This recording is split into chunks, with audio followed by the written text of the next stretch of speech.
நான் நோன்புக்கு போறேன், என் தலையில ஒரு தொப்பி வைக்கிறாங்க, நான் அப்படியே வச்சுட்டாங்கன்னு எடுக்காமலே இருக்க முடியுமா? அடுத்த ஒரு நிமிஷத்துல எடுத்துறேன். அவங்களுக்கும் தெரியும் எடுத்துருவேன், அது ஒரு அடையாளம், அவ்வளவுதான்.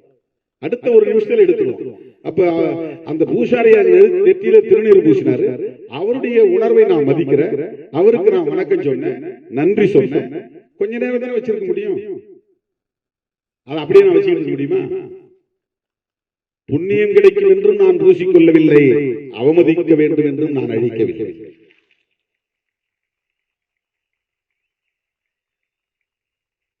இது அந்த அற்பர்களுக்கு தெரியாது, ஏனென்றால் அவர்களுக்கு அரசியல் தெரியாது.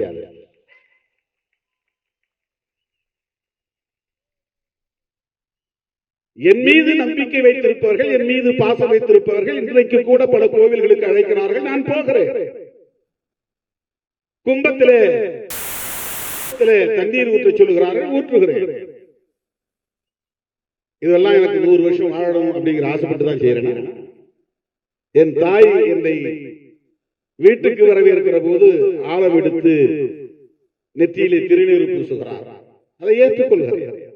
என் தாய்க்கு என்ன மதிப்பை கொடுக்கிறேனோ அப்படி என் மக்களுக்கு நான் மதிப்பளிக்கிறேன், அவ்வளவுதான். அது மக்கள் மீது நான் கொண்டிருக்கிற ஒரு மதிப்பு, அவர்களின் உணர்வுகளுக்கு நான் செலுத்துகிற மதிப்பு. தோழர்களே, இந்து மதத்தில் சகோதரத்துவம் இல்லை என்பதை இந்திய அரசமைப்பு சட்டம் சொல்கிறது. அதனால்தான் அதை அரச மதமாக இந்திய அரசமைப்பு சட்டம் ஏற்றுக்கொள்ளவில்லை. இதுதான் ரொம்ப முக்கியமான செய்தி. இதுதான் ரொம்ப முக்கியமான செய்தி. This is the message we have to bring it to the people. There is no equality in Hindu religion. Only discrimination is there. அங்கே அரசமைப்பு சட்டத்திலே ஏன் இதை ஏற்றுக்கொள்ளவில்லை என்றால் சகோதரத்துவம் இல்லை, சமத்துவம் இல்லை. சகோதரத்துவம் இல்லாத இடத்தில் சமத்துவம் இருக்காது. உலகத்தில் உள்ள எல்லா மதங்களும் சகோதரத்துவத்தை ஏற்றுக்கொண்டிருக்கிற போது இந்து மதம் ஏன் சகோதரத்துவத்தை ஏற்றுக்கொள்ளவில்லை என்பதை மோகன் பகவத் சொல்லுவாரா? அதற்கு விளக்கம் சொல்லுவாரா? மோடி சொல்லுவாரா? அமித்ஷா சொல்லுவாரா? RSS அமைப்புகளை சார்ந்தவர்கள் சொல்லுவார்களா? நீ என்னை சங்கராச்சாரியாக ஆக்க வேண்டும் என்று நான் சொல்லவில்லை, உன்னுடைய சகோதரனாக ஏற்றுக்கொள் என்று தான் சொல்லுகிறேன். உன்னால் அது முடியாது. ஆனால் என்னை நீ இந்து என்று சொல்லி ஏய்க்க பார்க்கிறாய், முருக பக்தன் என்று சொல்லி ஏய்க்க பார்க்கிறாய். தமிழ்நாட்டிலே முருக பக்தர்கள் மட்டும்தான் இருக்கிறார்களா? அதை விட அதிகமாக ஐயப்ப பக்தர்கள் இருக்கிறார்கள். முருகன் கதையை சொன்னால் மணிக்கணக்கிலே பேச வேண்டியது. எங்கள் மண் ஐவகை நிலம் கொண்ட தமிழ் மண், அதிலே குறிஞ்சி மண்ணின் தலைவன் தான் முருகன். குறிஞ்சி திணையின் தலைவன் தான் முருகன். அவன் எங்களை போல் பிறந்தான், எங்களை போல் வாழ்ந்தான், எம் மக்களை வழிநடத்தினான் என்பதுதான் எங்கள் இலக்கியம் சொல்லுகிறது, தமிழ் இலக்கியம் சொல்லுகிறது, சங்க இலக்கியம் சொல்லுகிறது. புராண கதைகளில் வரக்கூடிய பாத்திரம் அல்ல முருகன். பிறந்தான், வளர்ந்தான், வாழ்ந்தான், மக்களை ஆண்டான் என்கிற குறிப்புகளை கொண்ட இலக்கியங்களை நாங்கள் பெற்றிருக்கிறோம். அவனை சுப்பிரமணியன் ஆக்கிவிட்டார்கள். தோழர்களே, ஒரு உண்மையை நீங்கள் தெரிந்து கொள்ள வேண்டும். எந்த பிராமணரும் தன்னுடைய பிள்ளைக்கு முருகன் என்று பெயர் வைக்க மாட்டார்கள். முருக பக்தர்கள் நடத்துகிற RSS காரர்கள் இந்த கருத்துக்கு பதில் சொல்ல தயாரா? ஒரே ஒரு ஆளை அழைச்சிட்டு வந்து இவர் வந்து பை காஸ்ட் பிராமின் நேம் வந்து முருகன் அப்படின்னு சொல்ல ஒருவேளை அப்படி வச்சா ஸ்கந்தன் வைப்பான். SKNDAN ஸ்கந்தன் வடமொழி. கந்தன்னா தமிழ், ஸ்கந்தன்னா சான்ஸ்கிரிட். வட இந்தியாவில இந்த கருத்து அங்கே போயிருக்கு. அங்க அவனுக்கு என்ன பேருனா சுப்பிரமணியன், சுப்பிராமணியன்.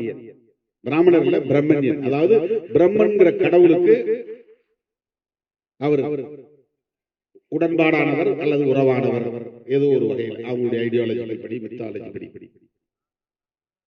அவர்கள் சொல்லுகிற முருகன் அல்லது சுப்பிரமணியன் நம்முடைய கதையோடு பொருந்தாதவர். அந்த சுப்பிரமணியன் குறிஞ்சித்திரையின் தலைவர் அல்ல, நம்முடைய முருகன் குறிஞ்சித்திரையின் தலைவர். அது அந்த சங்க இலக்கியங்களில் இருக்கிறது. சங்க இலக்கியத்தில் இருக்கிற முருகன் தமிழ்நாட்டில் மட்டும்தான் அறுபடை வீடு, வேற எந்த மாநிலத்தில் அறுபடை வீடு இருக்கிறது சொல்லுங்க. ஒரு கேள்வி எழுப்பினேன், அதை சிலரால் பொறுத்துக் கொள்ள முடியவில்லை. முருகன் தமிழ் கடவுள்னா அவங்க அப்பா சிவனும் தமிழ் கடவுளா தான் இருக்க முடியும். முருகன் தமிழ் கடவுள்னா சிவன் தமிழனா இருந்தா பார்வதி தமிழச்சியாக தான் இருக்க முடியும். இப்ப இவங்க ரெண்டு பேரும் கைலாய மலையில் இருக்கிறாங்கன்னா கைலாயம் தமிழர்களின் தேசம் தானே. அப்ப ஒட்டுமொத்த இந்தியாவும் தமிழர்களின் தேசம் தானே. எங்கள் தமிழன் சிவபெருமான் கைலாயத்தில் குடியிருக்கிறான் என்றால் கைலாய மலையும் தமிழனுக்கு சொந்தம். கைலாய மலை இமயம் முதல் கன்னியாகுமரி வரையில் தமிழன் வாழ்ந்தான் என்பதற்கு சிவபெருமானே ஒரு சான்று. அந்த கதைப்படி சிவன் தமிழன், பார்வதி தமிழச்சி அப்படின்னா கணபதி கணேசனும் தமிழனா தான் இருக்க முடியும். ஏன் கணேசனை தமிழ் கடவுள் யாரும் சொல்றது இல்ல? இதெல்லாம் லாஜிக்கா கேட்டா அவனுக்கு கோபம் வரும். எங்களை மட்டும் ஏன் அசிங்கப்படுத்துறான்? இந்த கதைகள்லாம் வேறு மதத்தில் இல்லையே. இந்த மாதிரி புராண கதையாடல்கள் வேறு மதங்கள்ல இருந்தா சொல்லுங்க, நம்ம பேசுவோம். இப்ப எங்களுடைய அடையாளங்களையும் வரலாறையும் நீங்கள் திருடிக்கொண்டு அதற்கு புதிய புதிய அடையாளங்களை தந்து புதிய புதிய விளக்கங்களை தந்து எங்களை ஏய்த்து பாகுபடுத்தி பிளவுபடுத்தி சிதறடித்து சிதைத்துக் கொண்டிருப்பதை அம்பேத்கரின் பிள்ளையாக இருந்து கொண்டு எப்படி வேடிக்கை பார்க்க முடியும்? பெரியாரின் பிள்ளையாக இருந்து கொண்டு எப்படி வேடிக்கை பார்க்க முடியும்? நாங்கள் இயக்கம் கண்டிருப்பது நாடாளுமன்றத்திற்கு சட்டமன்றத்திற்கு சீட்டு பேசுவதற்காக அல்ல, பேரம் பேசுவதற்காக அல்ல. நான் திடீர்னு தேர்தல் பாதையை வேண்டாம்னு சொன்னாலும் சொல்லிடுவேன். என்னைக்காக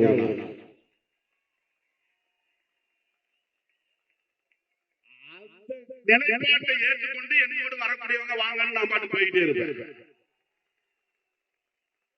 இவனுங்க நம்மள சராசரியா எடை போடுறாங்க. இந்த ஷீட்டுக்காக இந்த பிளாஸ்டிக் சேர், இவங்க புத்தி அவ்வளவுதான். நான் தரையில உட்கார்ந்து இருந்தாலும் பிளாஸ்டிக் சேர்ல உட்கார்ந்து இருந்தாலும் சோஃபால இருந்தாலும் எல்லாம் ஒண்ணுன்னு நினைக்கிறேன். அது ஒரு பெரிய விஷயமே கிடையாது. சோஃபால உட்கார்ந்து இருந்தா தான் பெரிய கெத்து, தரையில உட்கார்ந்து இருந்தா சாதாரண அப்படிலாம் ஒண்ணு கிடையாது. ஏன்னா அவங்க அப்படி ஒரு மதிப்பீடு வச்சிருக்காங்க. எனக்கு அந்த மதிப்பீடுகள் கிடையாது. தோழர்களே, அரசமைப்பு சட்டத்தில் இந்து மதம் அரச மதமாக ஏற்கப்படவில்லை என்பது முக்கியமான ஒரு செய்தி. அதனால்தான் இந்திய அரசமைப்பு சட்டம் ஒரு செக்யூலர் சட்டம், அது மதசார்பற்ற கருத்தை கொண்ட ஒரு சட்டம்.